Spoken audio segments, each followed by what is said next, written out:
You're listening to the Turi Ryder's She Said What podcast. I'm Turi, along with Marci Persky.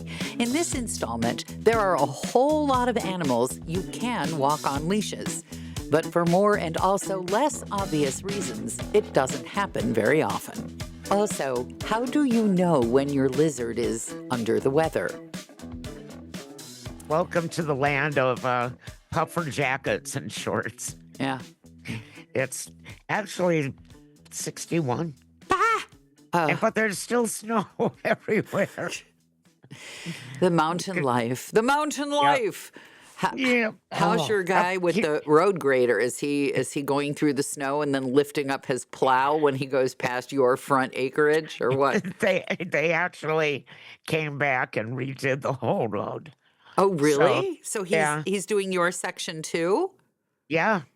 But we don't know who it is. Oh. We have no idea, because it costs a lot of money to put that much rock down. That's like Dear Daddy Longlegs. You should put up a big old banner that says, "The Grateful Dead and this family, thank you." Yeah. I have something mountain life to tell you that I still can't get over. All right. Ready. I'm ready. Walking down Main Street, which would be Route 66 in Williams, right, was a guy with two mini Highland cows on leashes like dogs. No. Yeah. And he works at the Circle K station. And Eve yells out the window, "Hey, Blank, what are you doing with your cows in town?" And he said, "Oh, I walk them every Friday." Man. If everyone could see the look on your face right now. I thought you were going to tell me that now you wanted cows. I do. So partly it's shock, and partly I'm just kind of relieved. That's the look on my face: shock and relief.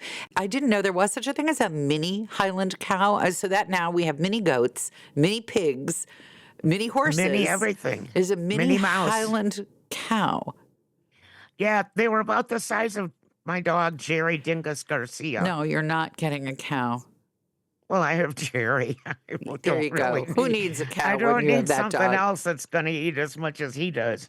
On the other hand, if you did get the mini cows, they too would keep the weeds down in your yard. And potentially, do they give milk, the mini Highland cows? Because I'm partial to anything that makes me breakfast. Probably some nasty Scottish tasting milk. Oh, come on. Everybody wants that Irish butter. Are you saying that the Scottish? I think they're Scottish, not Irish. Right, but butter, I mean, it's from the British Isles. How big a difference can it be, really? I mean, what are they going to lob grenades at each other? One word. Cattle? Haggis. Haggis.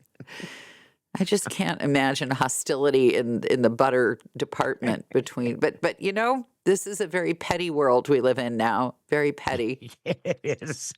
Now that you've reminded me, there was a guy in Oakland who kept goats in his yard in Oakland, California. We're not talking up in the hills either. We're talking in town. And I particularly remember his property. He had like a nice house. Not fancy, but pleasant, and a lot and a half. And he set up kids' play equipment, like playground equipment for the goats to climb up on because they like doing stuff like that. I have all that. Not anymore. They had all that. Yeah. Gone, baby, gone. Ha ha. Yeah. Well, the giant tires are still there. Well, you can always find a use for those, right? Yeah. Garden? I don't know. Garden? They're just there. They're holding down the ground. If you're not careful, you're going to end up with one of those properties with a broken washing machine on the front porch. You just need to be careful. You may be getting into that territory. But I did see this guy with the goats in Oakland. And the way I became aware of his house was he was out one day walking his goats on leashes in the neighborhood. Okay. Were they little? Nah, not so little. I can't imagine trying to walk Kevin on a leash. Both my arms would rip off. I don't know. I just remember pulling over, as I'm sure everybody did. Yeah, and just watching this guy with, I think he had 2 or 3 of them. No, I definitely know it was more than one. And he was walking on the sidewalk with these goats. And I just thought the world is a strange place. And a lot of people think Oakland is just a hotbed of crime, but they don't think of Oakland as a hotbed of goat walking, and that kind of pleased me. Well, I guess downtown Williams, Arizona is a hotbed of cow walking. Now you know. We created quite the stir in Oakland when we lived there because our yard wasn't fenced and the chickens were mostly in our yard, but not always. And there was great hostility amongst some of the neighbors. There was a guy across the street. He was a famous criminal, former criminal. He'd done his time. Very famous political, violently. He was part of a gang that committed a famous kidnapping, and I won't say more than that. Okay. But I okay. he had done his time in prison. Anyway, he in his freedom had a beautiful home with his wife, a public defender. You can guess how they met. I think there's some cliche about any public defender who marries her client has a fool for a felon or something like that. So she wasn't his public defender. He had this beautiful Japanese style garden in front, and it was kind of his peaceful place to be out there working with the little Japanese maple and the dwarf this and the leafy that, and the chickens demolished it all in about 25 minutes. Oh, your chickens would be on my dinner table. They crossed the road. So I went down to the fancy garden store and bought a whopping big gift certificate. But I'm glad he wasn't allowed to keep firearms, is what I have to say about that. Well, I'm recorded that he didn't just kidnap your chickens. No, he was a really lovely guy. And his wife's theory about why he had done these things that he did was that he had PTSD from Vietnam. And I was willing to buy that because he was the most lovely person. Really lovely person. I'm just going to say we all did stupid stuff when we were younger. He really kind of broke the stupid stuff ceiling there. Yes, he did. But I did not ever kidnap anyone. On cable, I've been catching up on the old noir movies that I never saw. And there was this famous one. I recognized the title, so I watched it. Night of the Hunter, with Robert Mitchum as this itinerant preacher who's a serial murderer of lonely widows. It sets the rustic pre-violent murder scene with a lot of chickens marauding around. And I just thought, I wonder if my neighbors who've probably seen this classic movie, I wondered if people were being triggered by the chickens marauding. I wondered if that was perhaps some of the cause of their fury at me. You know, when we went to Hawaii a few years back. Oh, yeah. There are chickens everywhere. Yes. They're everywhere. They're a chickens pest. and roosters. They're a and pest. The locals don't like it if you feed them. No. And they're all skinny, and they don't look like you want to like grab one and put on your dinner table anyway. You could make soup. But that was, that was the most bizarre thing to me, just seeing like rando chickens everywhere. They're an invasive species, the chickens of Hawaii. They're like feathered lawnmowers is what they are. They've been bad to the native birds and plants. You think goats will clear your yard? Well, I don't like the whole pecking order thing. Oh, they're mean. I always felt sorry for the chicken with no feathers The because chicken on the everybody was bottom. eating it up. Yeah. We were extra nice to the chicken on the bottom of the pecking order. And the small cutie had a relationship with the chicken on the top of the pecking order because he thought he could teach her by pecking her with a finger. She would peck, and then he'd go up to her and say, because he was a little kid at the time, you think you're so smart? You want to see what that feels like? And then he would take his finger and peck her on the head. And they had a weird relationship, the small cutie and the chicken. Well, I like I said, I can't witness bullying of any kind unless it's me feeding earthworms to my axolotl. Well, I'm Animal finally podcast feeding her today. on my own. You what? You're feeding her on your own?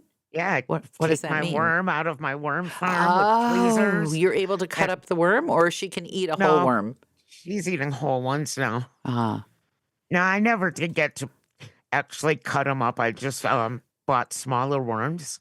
it could be a life goal, you know. It could be one of the things you aspire to. Before I die, I will learn how to cut up a worm without puking or passing out. That's a thing you could put on your list. Well, maybe, probably not. I did have another milestone, however. Uh-huh. I moved the worm farm out of the kitchen. So You so now what? You the had worm the farm, worm farm in your kitchen? Ugh. yeah, on a counter. They But stink. I mean, They no, they don't smell. stink. They There was no do. smell. I can't believe you didn't No, smell that. these worms do not smell. I will send you a box of them. This is They're like you're they're gonna like like my cat. That's what this is. no, these are not smelly worms. Everyone will tell you, but I have them like buried deep in a box underneath a bunch of crap on top of the box, so that none of them could ever escape because I can't have a worm crawling through my house.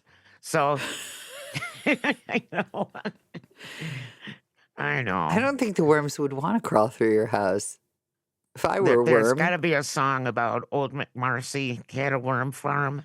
So E-I-E-I-O. where are they now, the worms? Where what Well, kind of you're gonna like habitat? this just as much. Oh Now they're in the boy. living room. What? Oh. But okay, so Ah, the sound that you wait, hear, wait. me There's smacking it's my forehead, is the sound that you hear. she is smacking her forehead. Uh, Okay, no. The worms are in. We bought this fancy dog cage I remember. for the bulldog Right, belly, right. and all she wanted to do was pee in it. Yep. So it's been empty and closed up.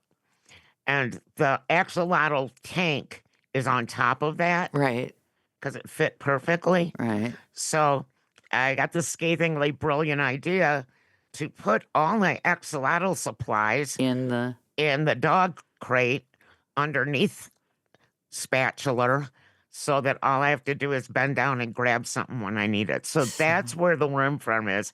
And it's cleverly disguised so that nobody who comes in and looks down there knows that it's a worm farm. well, the fact that it's a worm farm doesn't bother me. The smell of a worm farm would There's bother no me. smell. So you There's say. no, I well, don't it believe depends on you. what, I think it depends on what you put into it. Yeah.